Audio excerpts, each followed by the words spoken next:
नशेड़ी पति ने पत्नी बेटे तई तारा मौत का घाट। नशे की हालत में वारदात न दे अंजाम, हत्या कर खुद भी दूसरी मंजिल तक कूदे आरोपी। फरीदाबाद में छोरी ने जलाण का मामला। सौंदर्य टेम छोरी पे गेड़ दिया खुड़दा हुआ पानी। ब्याह तय मना करण पे जलाण का आरोप। छोरी ने 3 लाख में सौदा करण का दावा कराया। इंद्री पहुंचे इनेलो के राष्ट्रीय अध्यक्ष अभय सिंह चौटाला। जीवन हत्याकांड न लेकर सरकार पर साधा निशाना। बोले मुख्यमंत्री ने मामला संभालना ही नहीं था तो बेगुनाह लोगों पर क्यों करवाया गया लाठीचार्ज। सिरसा पहुंचे कांग्रेस प्रदेश अध्यक्ष राव नरेंद्र सिंह ने पार्टी में गुटबाजी के दावे न कराया खारिज। बोले कांग्रेस एक परिवार से, परिवार में अलग अलग विचारा के लोग होना लाजमी बात है।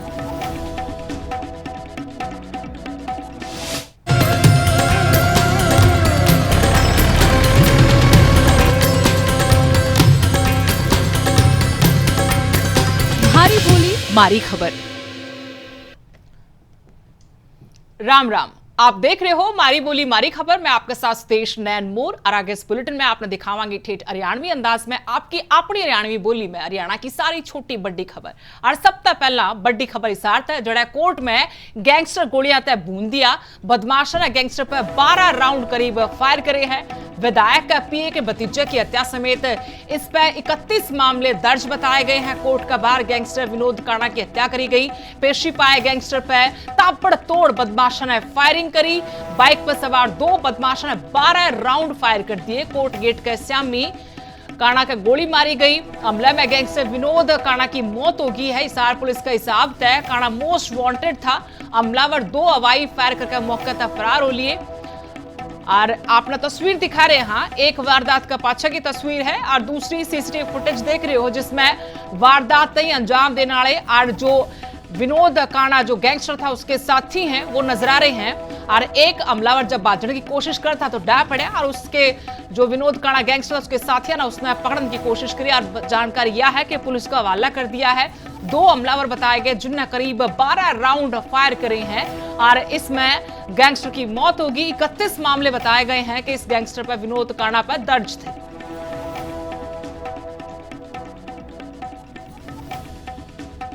2:50 पे कोर्ट परिसर है उसमें पार्किंग में जो है इस प्रकार की घटना के बारे में जानकारी मिली थी जिसमें विनोद नामक व्यक्ति है, इनकी गोली लगी है और अभी तो ये हॉस्पिटल में है। प्रथम दृष्टया बताया गया है कि भाई इनकी मृत्यु हुई है लेकिन अभी जो ऑफिशियल डिक्लेरेशन है वो होना बाकी है। और एक व्यक्ति को इसमें काबू किया गया है, उनसे वेपन भी रिकवर हुआ है और अभी काफ़ी जल्दी होगा कि इसके बारे में पूरे डिटेल्स के बारे में बताया जाए क्या था, क्या कारण था। बट अभी प्रथम दृष्टया ये पता लगा है जो अभी तक इन्वेस्टिगेशन हुई है, जिन व्यक्ति की मृत्यु हुई है इनके खिलाफ लगभग 32 मुकदमे पहले दर्ज हैं जिसमें हत्या, लूट, डकैती, अन्य प्रकार के मुकदमे दर्ज हैं। और बाकी इन्वेस्टिगेशन में जैसे भी आता है कि जो वेपन था वो कहाँ से आया था या और कौन कौन शामिल है, जो भी बातें वो आपको नियमानुसार बताई जाएंगी। ओड़े पलवल में भी खौफनाक वारदात हुई है। एक नशेड़ी पति ने अपनी पत्नी और बेटे तई मौत का घाट उतार दिया। नशे की हालत में बता कि इस वारदात तई अंजाम दिया गया। हत्या करके खुद भी दूसरी मंजिल तक कूद गया आरोपी। हत्या की सूचना मिलते पुलिस भी मौके पर पहुंची। पुलिस ने दोनों के शव कब्जे में लिए। घायल व्यक्ति ने अस्पताल में भर्ती कराया गया।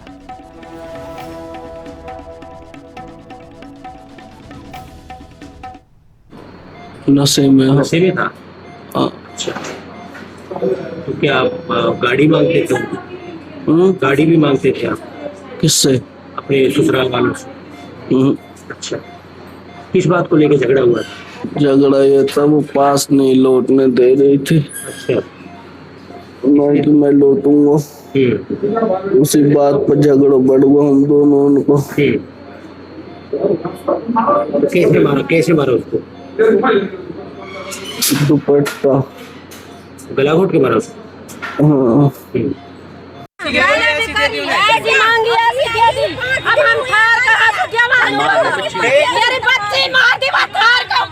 आपकी बेटी है? हाँ, मेरी बेटी है। आपका नाम क्या है? शहनाज। ऐसा इंसाफ करे चाहे दुनिया में काय की धरती में बेटी ना मरे। आपको कब पता चला? हमें 4 बजे पता चला। आपको सुबह पता चला? मार के लुका दी, फोन करके ले जाओ, तुम्हारी बेटी मार दी। आज करीब 4:15 बजे सूचना मिली थी गांव रजपुरा में सोहिल नाम के व्यक्ति ने अपनी पत्नी व छोटा बच्चा है बेबी करीब 1.5 महीने का उसकी हत्या कर दी, जिसकी सूचना पर हम मौके पहुंचे हैं। बॉडी को मोर्चरी में रखवा दिया है। अभी परिवार वालों ने कोई शिकायत दी नहीं है, जैसी शिकायत देंगे उसके अनुसार कार्रवाई करेंगे। फरीदाबाद में एक छोरी ने जरान का मामला सामने आया है। सुंदर टेम छोरी पे खुड़ता हुआ पानी गेर दिया। ब्याह तय मना करण पर जरान का आरोप लगाया गया। छोरी ने 3 लाख रुपया में सौदा करके बेचने का आरोप मिला है। पीड़िता का सीना और हाथ बुरी तरह झुलस गए हैं। आरोपिया ने कमरे में बंद करके ताला लगा दिया था। पुलिस ने मौका पहुंचकर छोरी ने बाहर काटा। बीके अस्पताल तक सफदरजंग अस्पताल छोरी रेफर कर दी गई है। छोरी का बयान पर मामला भी दर्ज हो गया है। आगे जांच पड़ताल करी जा रही है।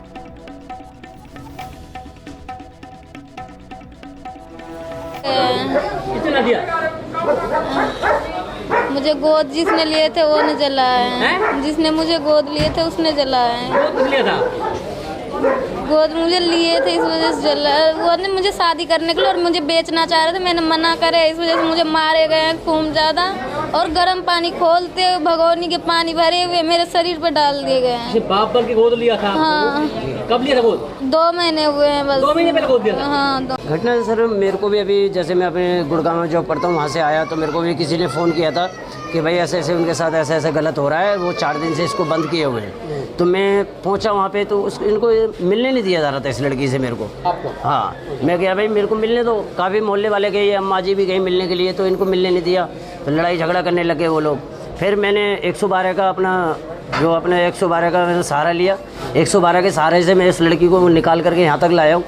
तो यहाँ पे इसका ट्रीटमेंट चाहता हूँ मैं और इसके लिए इंसाफ चाहता हूँ। देखिए, कल हमारे थाना धोज में एक सूचना प्राप्त हुई थी। कृषिपुर में एक महिला है प्रीति नाम है जिसका, उस पर पानी डाल दिया गया है और वो उसमें घायल है वो।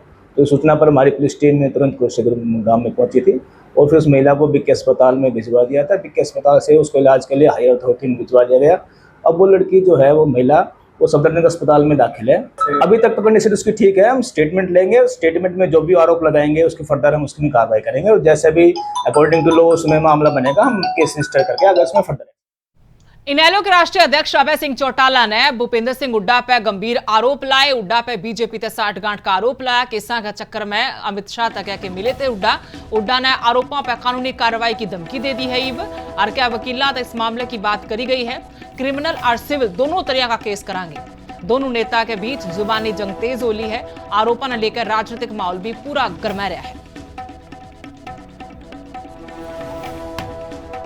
तो फिर आपको ध्यान होगा चुनाव से पहले हरियाणा प्रदेश के अलग अलग बिल्डरों के घरों पे छापे पड़े थे और उन छापों के दौरान एक पार्शनाथ नाम का बिल्डर था जो भूपेंद्र सिंह हुड्डा का पार्टनर था। उसके घर से दस्तावेज बरामद किए और हुड्डा के खिलाफ मुकदमा दर्ज कर दिया ईडी ने।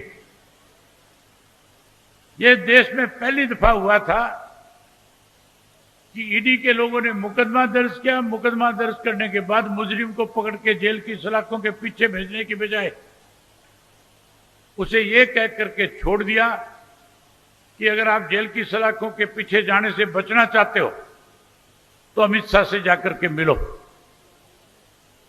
हुड्डा साहब रातों रात अमित शाह से जाकर के मिले, पैरों में गिर करके कहने लगे, बताओ मैं आपकी क्या मदद कर सकता हूं।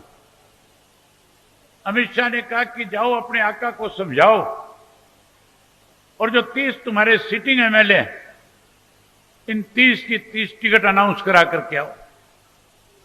हुड्डा उसी रात राहुल गांधी से मिला और कहने लगा मेरे पास इस तरह की सूचनाएं आ रही है, अगर जल्दी हमने इन 30 के 30 की टिकट की अनाउंसमेंट नहीं करी इनमें आधे से ज्यादा लोग पार्टी छोड़ करके भाग जाएंगे, भगदड़ मच जाएगी।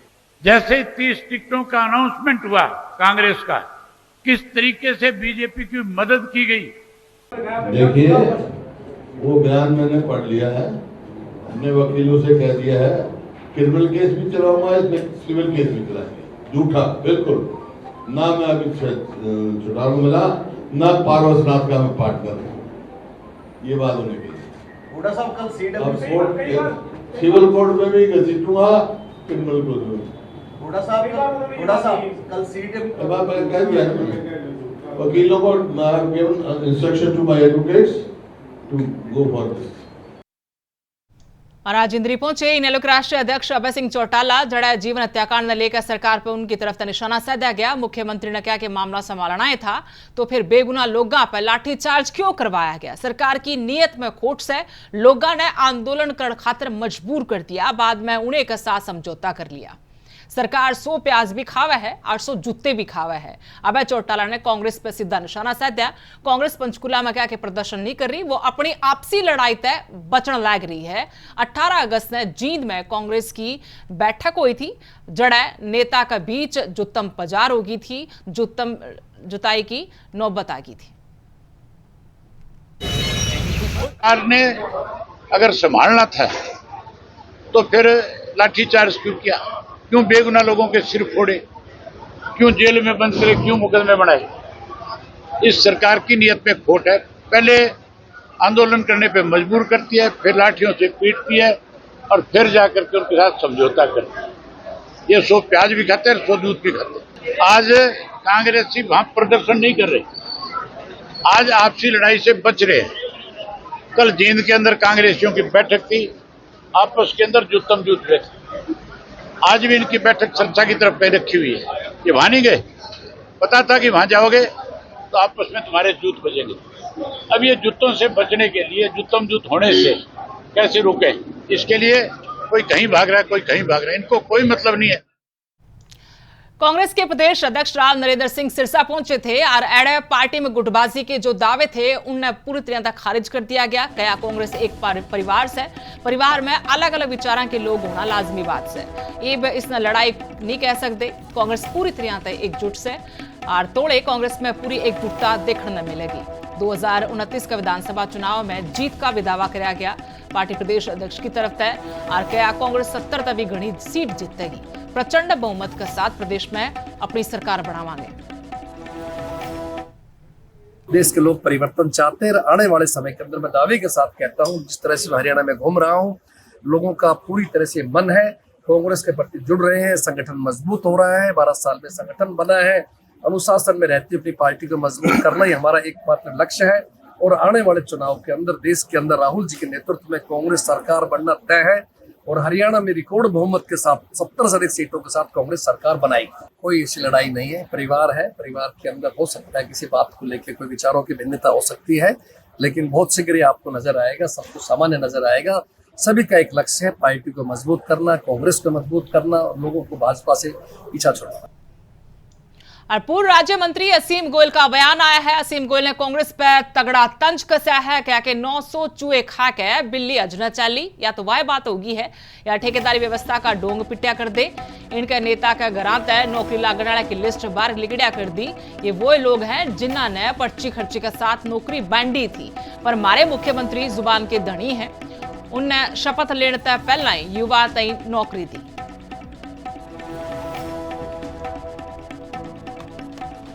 देखिए, 900 चूहे खा के बिल्ली हज को चली।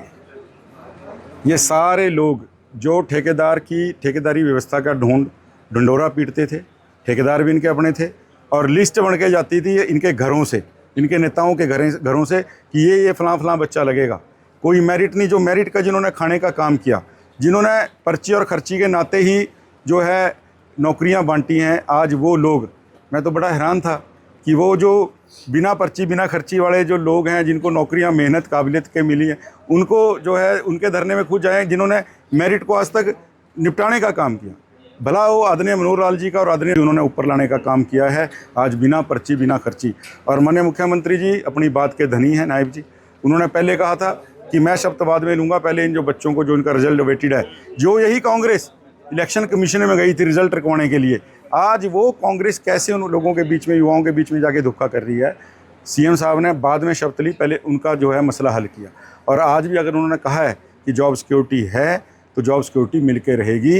हुड्डा साहब और जो आज तक विरोध करते आए पर्ची खर्ची के नाते ही, जिन्होंने आज तक नौकरियां बांटी, वो किस मुंह से वहाँ जाकर बैठ रहे हैं, मुझे समझ नहीं। पंजाब हरियाणा हाईकोर्ट ने 9 नए अतिरिक्त न्यायाधीश मिले हैं। केंद्रीय कानून मंत्री अर्जुन राम मेघवाल ने इस बारे में जानकारी साझा करी है। मेघवाल ने सोशल मीडिया एक्स पर पोस्ट करी है। हरियाणा के एडवोकेट जनरल परविंदर सिंह चौहान जज बने हैं। परविंदर सिंह चौहान ने अतिरिक्त न्यायाधीश नियुक्त कर दिया गया है। इसके अलावा 8 और न्यायाधीशों की नियुक्ति हुई है। हाईकोर्ट में न्यायिक व्यवस्था ने और घनी मजबूती मिलेगी।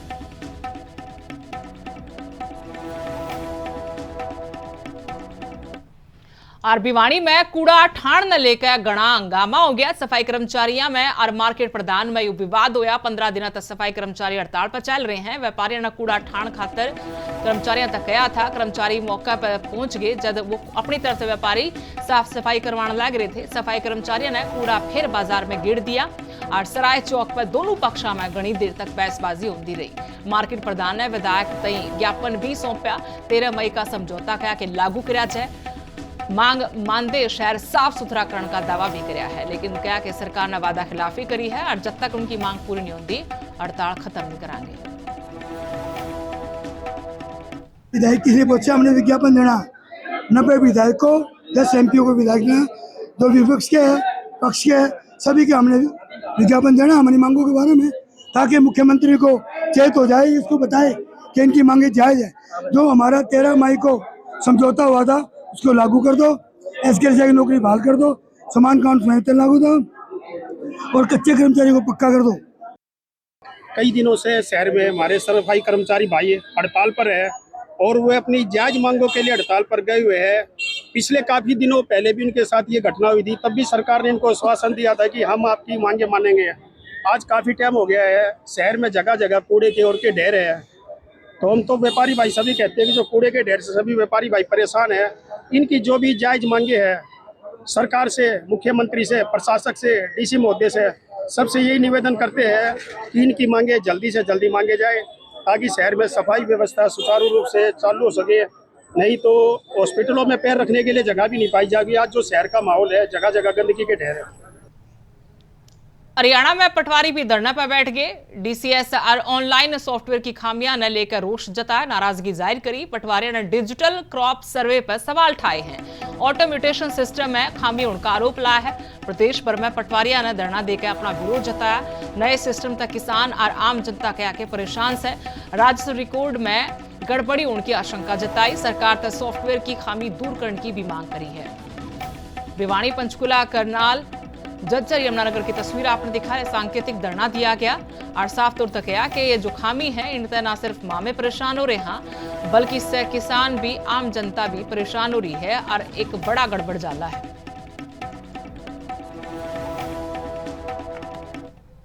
जैसा स्टेट बॉडी बोलेगी कि आगे की हड़ताल है तो इसको अनिश्चितकालीन हड़ताल में बदला जा सकता है, अगर दोनों शर्तें सरकार वापस नहीं लेती है तो।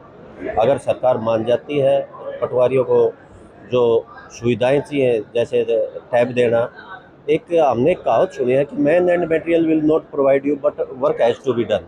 इस सरकार का यही है कि आपको न सुविधाएं दी जाएंगी न संसाधन दिए जाएंगे। जब टैब ही नहीं है पटवारी के पास तो कैसे वो डीसीएस करेगा। जो हमारी मेन डिमांड सरकार से है, 4 महीने पहले एक पोर्टल लॉन्च कराया सरकार द्वारा, उसमें ऑटोमेटेशन का सिस्टम है। जो आज तक जो पुराने भी म्यूटेशन हुए वो भी रिवर्ट हो गए उस उससे सॉफ्टवेयर से।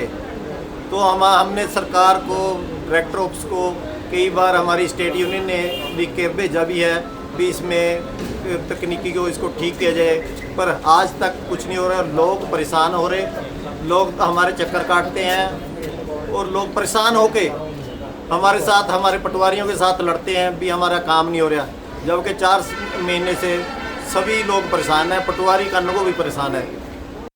पूरे हरियाणा का हमारी कार्यकारिणी के आह्वान पर पूरे हरियाणा में धरना प्रदर्शन 20 और 21 तारीख को सांकेतिक धरना रखा गया है।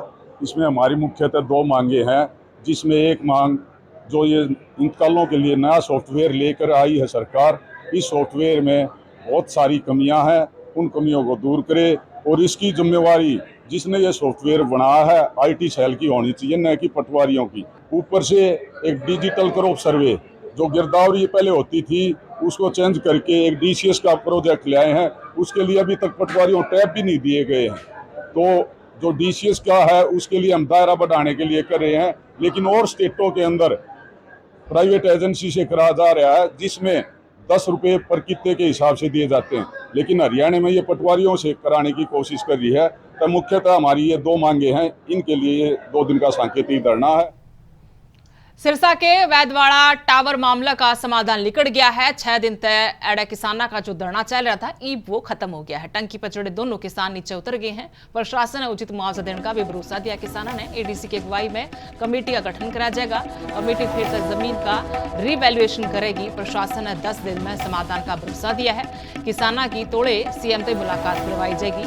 DC SP की मौजूदगी में मामला शांति से सुलझाया गया। आपने बता दिया कि ये लोग उचित मुआवजा की मांग खातिर धरना प्रदर्शन कर रहे थे। जिस जमीन पर टावर लग रहे हैं उसे लेकर क्या कि सही तरह का मुआवजा नहीं दिया गया। ADC साहब की अध्यक्षता में कुछ ऑफिसर और साथ में होंगे अलग अलग डिपार्टमेंटों से, और एक कमेटी बनाएंगे। उसमें 3 मेंबर किसानों के होंगे। वो जो आपकी मर्जी है वो 3 मेंबर दे देना। वो इसकी दोबारा से कीमत लगा के सरकार को अपनी रिपोर्ट भेजेंगे और उसके बाद CM साहब से मीटिंग का टाइम लेंगे। इसका 10 दिन का टाइम है कमेटी को रिपोर्ट देने का, और उसके बाद CM साहब से मीटिंग जब भी होगी, ये फैसला हुआ है। और प्रशासन हमारे बीच में, हम आपके बहुत बहुत धन्यवादी हैं। इस पूरे दिनों में काफी सहयोग मिला है हम लोग को आपके तरफ से भी, और बातचीत का जो जरिया था वो हमेशा से खुला रहा है। तो ये मुझे लगता है कि काफी अच्छी बात है और मैं एक बार धन्यवाद देना चाहूँगा। मौके का और जो ये मुद्दा है उसको देखते हुए हम लोगों ने ADC साहब की अध्यक्षता में एक कमेटी गठित करने का निर्णय किया है। हमारे बिजली विभाग के लोग रहेंगे उसमें, हमारे रेवेन्यू ऑफिसर्स रहेंगे और आपके तरफ से 3 मेंबर भी साथ में रहेंगे। सघनता से हम लोग देखेंगे क्या इशू है, क्यों ये आया, क्या कर सकते हैं हम लोग इसके लिए, और हम लोग की कोशिश रहेगी कि 7 से 10 दिनों के बीच 10 की बात हुई बट हम लोग कोशिश करेंगे और पहले करने की। हमारी बोली मारी खबर में आज इतना ही। राम राम।